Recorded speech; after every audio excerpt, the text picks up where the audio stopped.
Chris here again from Friendly Frenzy Games, and we're back again to explain and solve all of the puzzles in Escape Simulator's Graveyard Escape Room. As always, if this video helps you, subscribe to Friendly Frenzy Games for more Escape Simulator guides. So to start this room, obviously you can see we're in a pretty confined space here. Can't really see a whole lot, but we see there's some combinations here. Looks like they all kind of coincide with some headstone dates. But again, really without having much visibility, it makes a lot pretty difficult to get started on in this room. The best part, or the best place, really the only place to start in this room is first by getting this magic wand. So you'll see that we have a spell book ahead of us, and inspecting it, you're able to see what we're able to create with the pedestal underneath here. You can go ahead and pick up this tablet too, even though it's part of a secondary puzzle. So we have a table here, or a statue, a pedestal, whatever you want to call it. But we're able to create some spells here using a wand.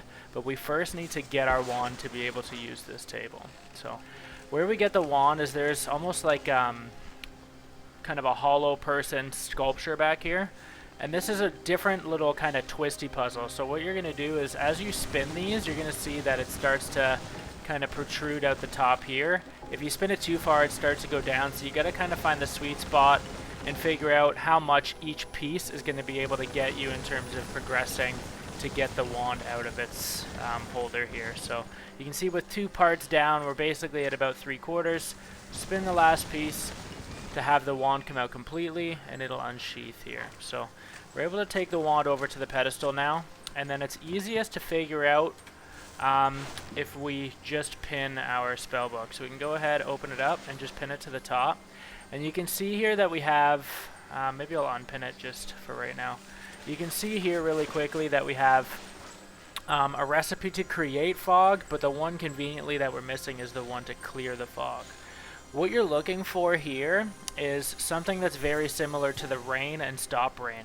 So we can see that we can create rain by almost going in like an upward peak pattern. How we stop rain is going by the inverse of it, so it would be like a downward peak. Essentially what we want to do is do the same thing to clear the fog and treat it as a stop rain or stop fog kind of recipe here. So we're going to basically want to flip this on the inverse to clear the fog. So again, we can go back to just pinning this here, grab our wand, and we're going to want to trace into the table here. So we'll do those 2 outer ones, and then you want to come straight up. Don't hit that middle dot there, otherwise it'll reset you, or it won't actually let you complete it. We'll follow around here and go straight out the bottom and just connect this peg. And you can see with that it turns green. If you didn't complete it properly, it'll turn red. You're just going to have to go through and retrace, but it is still possible to do there that way. So now you can see the fog has lifted, and everything is much more visible here. So as I was saying before, there was that one tablet that we collected on top of the table there. That's just going to plug into this kind of magic chest here. So what we need to do is there's going to be obviously 4 tablets here. They aren't going to match the pictures, but you kind of have to put the ones that would make the most sense to go together.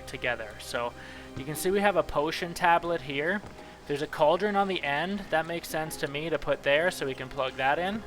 We have another tablet behind us here. It's a feather tablet. We have either a coffin, a raven, or almost like a crystal ball. Makes the most sense obviously with the bird, so we can stick it with the raven. We have another 2 tablets that we have to find. We can see one here on our right. It's a bat tablet. And then there's another one just on this headstone here, and it's a stack of cards. So we can go ahead and take the cards, put it with the magic ball, or the crystal ball here, almost as like a fortune teller kind of motif. And then just as like a Dracula kind of thing, bats coming out of a coffin, we can put that together. As soon as we do that, we complete the puzzle. The lid automatically slides off, and you can see we've got a few pieces in here. We've got a witch's hat, we have a candy bowl that's part of a clue, and then there's also a larger bone. These bone pieces don't really count for anything. It's more so just props, so you can leave them in there just to keep your inventory nice and light. And now we can figure out the best kind of order to start solving some of these tombstone puzzles. So we can start with this one right away, just because we basically have everything unlocked that we need to have unlocked. We can first just kind of read the little the kick plate here. So the length of her life was foretold by an elder with many skinny hands standing on a lonely hill. The trick with this one really is it's right in front of us. You'd think you were looking for a person, but you're actually looking for an elder tree. Skinny hands representing obviously the branches or the limbs. If you look closely, you can see there's a 3 here, and there's also an 8 at the top. We know we're solving for a 3 combination lock here, but really what the key is in this is it says that the tree is going to tell us the length of her life. So 38 representing 38 years. We want to add 38 to the 761 to actually give us our 3-digit combination here. So that's just going to be 799. So go ahead and put that in, and you can see that it kind of pulls this woman here from the dead. We can turn around now, and we can solve for this one here. So tangled flies couldn't escape, foretold the year of his death. With this one, what we're looking for is just the bugs here to give us our solution. So now that we know where the bugs are, we want to kind of pay a little bit closer attention to this combination. Obviously we can see that there's 1 fly, 3 flies, and 2 flies. What that's going to represent, and when we go back over to that gargoyle statue, so the one with 1 fly, the number that kind of fits with that is going to be our first one. Obviously the one with 3 flies is going to be our second one, and then the one with 2 flies is going to be our third one. So just going back over here, obviously we said our first fly is our first number, so 7. Our one with 3 flies is our second number, so 6. And then our one with 2 flies is our third number, so 5. So we'll go ahead and put in 765 as the year of this death here. 7, 6, 5. And you can see that that resurrects this person too. We can turn around now. We know we picked up a candy dish. Obviously this kind of kicker plate says lived for the candy, died for the candy. We can also see actually on this tombstone or headstone that there's some striping patterns here. And these just correlate to the actual candy found in this dish. So you can see obviously we've got some spotted ones here, we've got some spiral ones here, some different spiral here, and then some striped. So obviously our first number is just stripes. So we can go through and we can see that there's a candy cane here, only one of them, so we can go ahead and put the 1 in. This one here is actually adding the 2 patterns together. So we know we have 1 of the stripe, now we need to count how many of the dots we have. So obviously we have 1, 2, 3, 4, 5, plus our 1, our second number is going to be 6. For our third number here, we have the spiral and almost like the helix kind of squiggly candies here. So we have 2 of the squiggly candies and then 1, 2, 3 of the spiral. There's a little bit of a trick here because obviously there's some residue of what would have been a 4th of the blue spiral, and you need to include that in this. So much like our second number, we're going to have 6 as our third. So we turn and plug that in. And then for our last number, we just again need to count the kind of helix shaped candies for 2. So it'll be 1662 as the year of death for this person here. And then for our last kind of tombstone puzzle here, we have, since birth he was angry, later life made him sad, in the end he learned to be happy. And I'm just going to get rid of some of the clues that we've used already. Actually, I guess I can really only get rid of that one for now. But what this is going to correlate to are the jack-o'-lanterns that we have behind us here. So there's going to be 3 jack-o'-lanterns, and each one has a different emotion on it. So you can see that this one's kind of angry. We have one that's happy, and then we have our sad one. So we know that since birth he was angry, so our first one is going to be anger. So we can go ahead and pull that up, and if we spin it around, we see a bone image on the back. And where those where we're going to get this number from is actually the bone that we pulled out of the chest. So you can see if you flip it over, it's got the number 9 engraved on it. So our first number is going to be 9, which represents the angry bone. Our second one is sad, so we can pull that one out of our inventory and spin it around, and you can see that it correlates to our witch's hat. And if we pull that up and inspect it, you can see on the inside brim here we have a number 2. So our second number is going to be 2. So you can see we have 892 uncovered, and then the last one is going to be he learned to be happy. So we do have a happy jack-o'-lantern here. If you spin this one, you'll see a moon etched in on the back. What we have to do is pull up our spell book again, And inside there's a recipe for a young moon, which is what we currently have right now. There's also a recipe for a full moon, and this is going to make the moon whole again. If we pin this and again use this spell here to recreate this moon, pull it down to that corner and pull this up and then go straight up, you'll see this turns green. We can unpin this again here. You can see now that looking up at the moon, it's a whole moon, and it also has 84 sketched into it.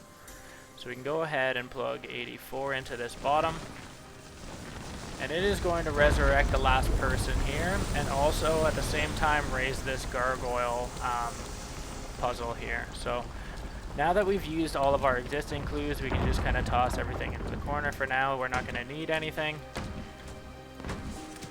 And we can pull up this last clue.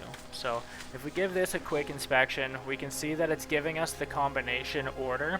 So the last kind of thing that we're going to be doing here, and you can see with this, is basically what we're doing with this is recreating each one of these 4 people in their correct position and with obviously the correct kind of accessories here. So what we're going to be doing, the last position in this lock is the person who lived the longest, and the first person in this lock is the person who died first. So to get that, what we want to do is just kind of take quick inventory of everything really that we have. So let's figure out who lived the longest here. We can look at by this one, he almost lived 100 years. I'm not going to do that kind of math, even though it's not all that complicated. Just at first glance, this is almost 100 years just on this stone here. This one here, obviously we can't necessarily see the earlier year, but you can imagine, obviously it's not going to be 1691. You can assume that this is 1591, so that pegs this person at about 70 years.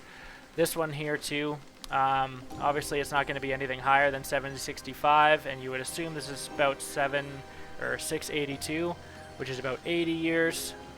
And then we have this one here, which is very clearly a very short life with only the 38. So obviously with this one being the closest, about 100 years, we can assume that this was the person who lived the longest, which again means they're going to be last in our combination here.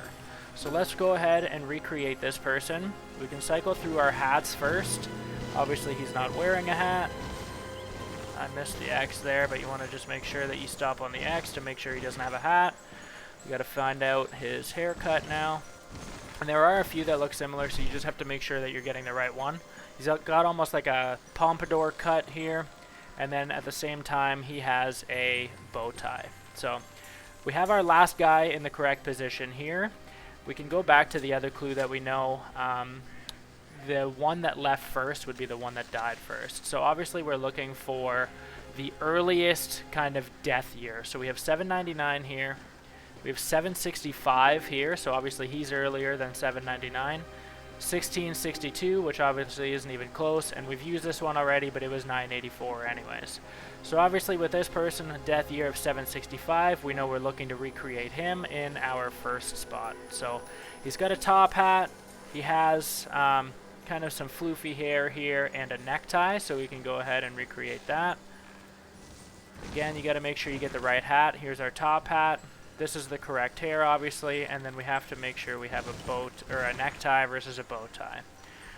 So now we're down to our last 2, and what we see with these last 2 is, depending on which one you would rather solve, this one to me is a little bit clearer. We can very clearly see a gate here, and what this is just a top-down version actually of our graveyard here. So you can see that if we stand next to the gate, obviously we've used this guy here already, so we can assume that it's this woman here that we're looking to plug into our second lock position, but you can kind of confirm it also with, there's a little chunk out of the patio or out of the walkway here, and obviously this is what we have here. So we know she's going to be the second position in our lock. Let's take a quick stock of what she has. She's got like a kind of rounded brimmed sun hat here. She's got some earrings and a ponytail. So here's our correct hat. We have to plug in the female with the ponytail here and just make sure that we get her earrings as an accessory. Here we go. And now we have our last lock position, or our third lock position anyways. The last one that we need to solve is just behind us here. So She has a rose in her hair, she has sunglasses, and almost a bit of a bowl cut. So we can turn around and plug all those in. There's the rose. There's our bowl cut. And we have our sunglasses. With that, we unlock the key to open the gate here. And we escape the room. So as mentioned at the beginning of this video, your support truly does go a long way. If you've made it this far, we hope you like what you've seen. Drop a comment, let us know if this video helped you. Give us a like, and subscribe to Friendly Frenzy Games for more guides, tips, and tricks.